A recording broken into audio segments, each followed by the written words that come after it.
Salam geng, racun kali ni kan khas untuk korang lah, terutama para gamer. Sebab dekat tangan saya sekarang ni kita ada sebuah handheld yang bagi saya memang lain macam tau. Dan kalau tengok balik dekat dalam channel ni pun dah lama saya tak review benda macam ni. Actually saya memang suka juga handheld, saya ada banyak juga collection. Dari kali ni saya terjumpa yang saya rasa memang agak pelik lah dan paling menarik yang pernah masuk dekat studio.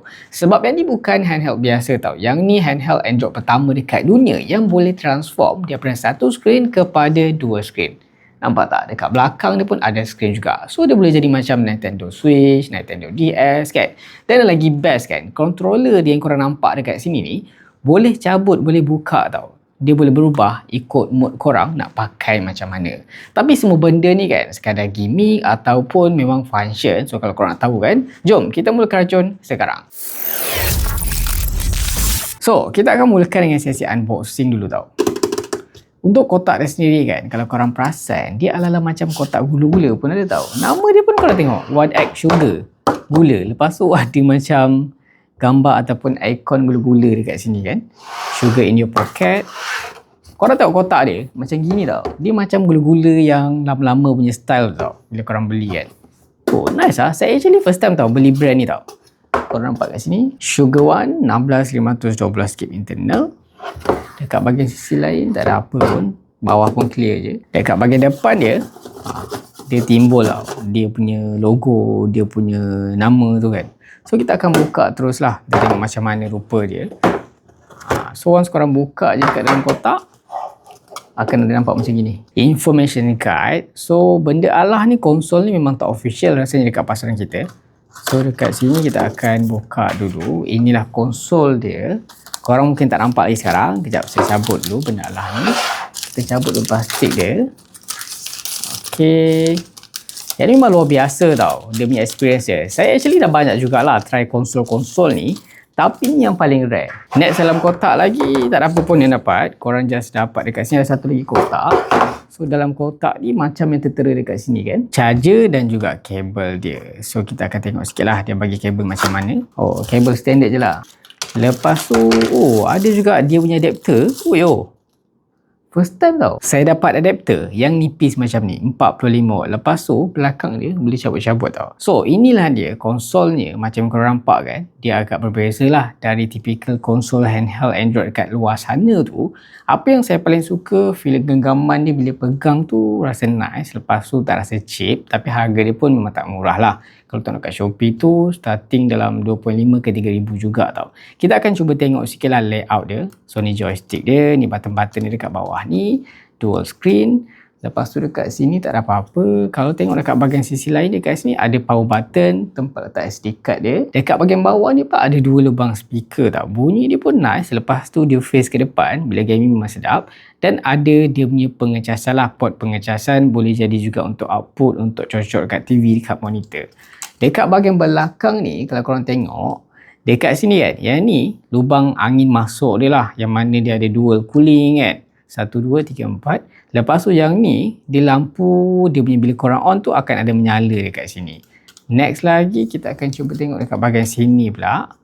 Bila kita pusingkan benda alah ni, korang akan nampak dekat sini, kat bahagian atas ni kan. Ni ada trigger dia. 1, 2, 1, 2. Lepas tu ada power button. Lepas tu ada volume dia, volume rocker. Jadi mouse traction dia something like that lah kot. Lepas tu dekat sini, okay, dekat bahagian sini pula, ada volume dia, volume rocker dia. Apa yang buat Sugar One ni special kan? Semestinya rekaan dia. Yang ni handheld Android pertama yang boleh transform kepada beberapa bentuk. Untuk mode pertama ni single screen lah. Yang ni mode paling sesuai lah kalau korang nak main Android game biasa. Lepas tu dengan beberapa pergerakan je, dia boleh transform kepada dual screen macam Nintendo DS versi modern. Dan yang paling best, controller kiri kanan tu pun boleh berubah tau kedudukan dia sekali. Memang rasa macam Transformers versi handheld pula tau. Saya rasa kan 1X player ni dia memang berani tau. Sebab sekarang ni semua handheld dekat pasaran tu rekaan ni lebih kurang sama je. Tapi untuk Sugar One ni kan, sekali tengok terus kita boleh tahu yang ni model apa, memang sangat unik. Untuk display dia pula dekat sini kan, main screen dia pakai OLED 61 inci, resolution Full HD+. Manakala untuk secondary pula kan, dia pakai OLED juga tapi kecil sikit. Kedua ni dia pakai touchscreen. Color dia memang cantik, hitam dia deep, kontras dia pun padu. Dan sebab dulu model ni pakai OLED, bila buka dual screen screen memang nampak premium tau. Apa yang saya suka kan, second screen ni dia bukan sekadar hiasan. Dia memang independent touch screen. Maknanya korang boleh buat macam-macam benda serentak tau. Contohnya lah kan, korang nak tengok dua benda serentak. Satu screen main game, satu screen nak buka YouTube, TikTok ke, tengok YouTube Ultra ke kan. Atau korang nak buka emulator Nintendo DS dan 3DS yang memang perlukan dua screen. Dekat sini kita boleh nampak lah kelebihan benda Allah ni tau. Sekarang kita masuk part yang paling penting, prestasi. Sugar One ni kan, dia pakai Snapdragon G3 Gen 3. Yang mana chip ni memang Qualcomm reka khas untuk gaming handheld Android. Lepas tu ada 16GB RAM, LPDDR5X, storage pun besar, UFS 4.0. So loading time tu memang laju tau. Install game pun memang cepat. Kalau untuk Android game ni kan, saya memang tak risau langsung tau. Banyak game lah yang saya try. Macam game FPS, PUBG, Delta Force, Call of Duty memang smooth, gyro accurate, memang gameplay pun terasa sangat layan. Game open world pun saya try juga macam NTE. Even Wooden Wave yang biasanya agak struggle dekat phone Android lain pun, konsol ni dapat running dengan setting dan tekanan tanpa isu. Dalam 15 minit saya layan tu kan, suhu dia memang terasa agak tinggi 45-46 degree, tapi dalam masa yang sama prestasi dia tak kacau tau. FPS pun stabil dan tak jumpa sebarang hiccup atau stuttering, dan suhu dia pula kan macam korang tahulah dia pakai dual cooling, so memang cepatlah drop. Tapi saya rasa kan, siapa yang beli handheld macam ni bukan sebab nak main game Android semata-mata. Ramai sebenarnya nak main emulator. Dan dekat sinilah Snapdragon G3 Gen 3 ni mula tunjukkan dia punya taring tau. Game macam PSP, PS2, GameCube, Wii, 3DS kan, sampai Nintendo Switch pun dah boleh dimainkan untuk banyak judul dengan emulator yang sesuai. Walaupun pengalamannya depend pada game dan emulator yang korang pakai, tapi yang paling best kalau korang main Nintendo DS atau 3DS tu kan, dual screen ni memang rasa natural tau. Tak perlu split screen, tak perlu swap screen, memang terus rasa macam pegang konsol sebenar. Saya rasa kan yang ni lah handheld Android paling sesuai tau untuk peminat DS ke 3DS setakat ni lah. Oh ya, untuk game AAA of course saya try juga. Kali ni saya cuba install Cyberpunk. Sebab apa? GTA 5 asyik problem, tak boleh nak load, tak boleh nak masuk. Surprisingly boleh main tau, walaupun tak berapa nak shoot sangat lah sebab dapat FPS rendah. Ok, kalau performance tinggi ni mestilah kena ada cooling yang bagus tau. Sebab Sugar One ni dia datang dengan dual fan dan juga dual heat pipe lah. Tujuan dia supaya Snapdragon G3 Gen 3 ni boleh maintain prestasi dia lebih lama tanpa thermal throttling yang ketara. Controller dia pula kan, dia guna Hall effect joystick tau. So, risiko stick drift tu memang jauh lebih rendah. Face button pun dia pakai macro switch, feedback dia pun clicky, sedap lah untuk korang main game action. Lepas tu, yang paling rare lah first time saya jumpa, ada satu benda yang saya rasa agak kreatif tau.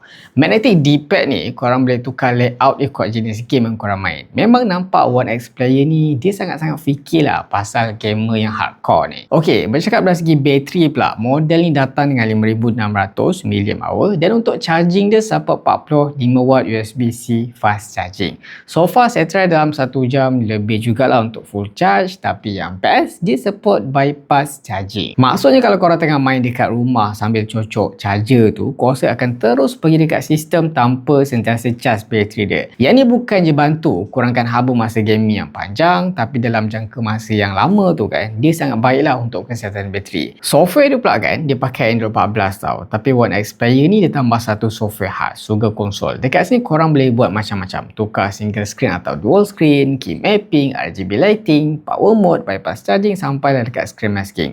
Semua benda penting tu ada dekat satu tempat. Yang ni lah yang membuatkan experience guna handheld ni lagi easy. Selain hardware kan, ada beberapa features kecil yang saya rasa ramai orang mungkin terlepas pandang. First kali dia support Wi-Fi 7 dengan Bluetooth 5.3. Kalau korang selalu main cloud gaming macam Xbox Cloud Gaming, GeForce Now ataupun Steam Link, sambungan ni kan memang lebih stabil kalau dibandingkan dengan router yang support lah Wi-Fi 7. Lepas tu storage dia pakai 512GB UFS 4.0 dan kalau korang rasa tak cukup lagi, masih ada slot micro SD untuk tambah lah. USB-C dia pula bukan sekadar untuk charging tau. Port ni juga ada support display port output. Jadi kalau korang nak sambung ke monitor atau TV untuk main dekat skrin lebih besar, memang boleh terus guna satu kabel USB-C je. Dan macam yang saya sebut awal tadi kan, semua benda ni boleh dikawal melalui software Sugar Console tu. Dekat situ korang boleh tukar lah performance dia, custom key, kawal RGB segala macam kan. So, software dia bukan sekadar launcher biasa. Dia memang dibina atau direka untuk manfaatkan lah design unik handheld ni tau. Sekarang ni kita masuk part kekurangan lah yang saya nampak lah untuk saya punya experience sendiri kan. First kali berat dia ni sekitar dalam 486 gram. So, memang lebih berat lah daripada handheld Android yang biasa. Yang kedua disebabkan design dia yang sangat unik ni kan. Ergonomik dia mungkin perlukan masa sikit lah untuk korang biasakan dulu, especially kan bila korang guna mode new screen ni tau. Yang ketiga pula kan, screen dia ni kan cap 60fps je tau. Kalau korang dah terbiasa dekat Android yang ada refresh rate tinggi tu, bila korang gaming 60Hz ni memang rasa macam agak kurang sikit lah. Dan last kali of course harga dia tak murah lah orang cakap kan. So apa yang saya boleh nampak dekat sini, kalau korang cuma sekadar nak main Android game, sebenarnya ada banyak lagi lah handheld yang lebih murah. Tapi kalau korang suka ataupun korang ni jenis collector, minat gadget rare, suka emulator, terutama main Nintendo DS atau 3DS, atau korang memang nak sesuatu yang nampak lain daripada yang lain, saya rasa kan One X Suka One ni memang antara handheld yang paling unik lah pernah dihasilkan. Dia bukan sekadar jual prestasi, jual pengalaman. Dan dalam dunia handheld sekarang yang kebanyakan nampak hampir sama kan, One X Suga ni kan dia berjaya buat satu benda yang kita nampak agak berbeza tau. So rasanya sampai sini dululah video kita untuk kali ni. Kalau korang suka video ni, jangan lupa tinggalkan like, share, komen dan juga subscribe. Jumpa lagi di racun-racun seterusnya. Assalamualaikum dan stay tune.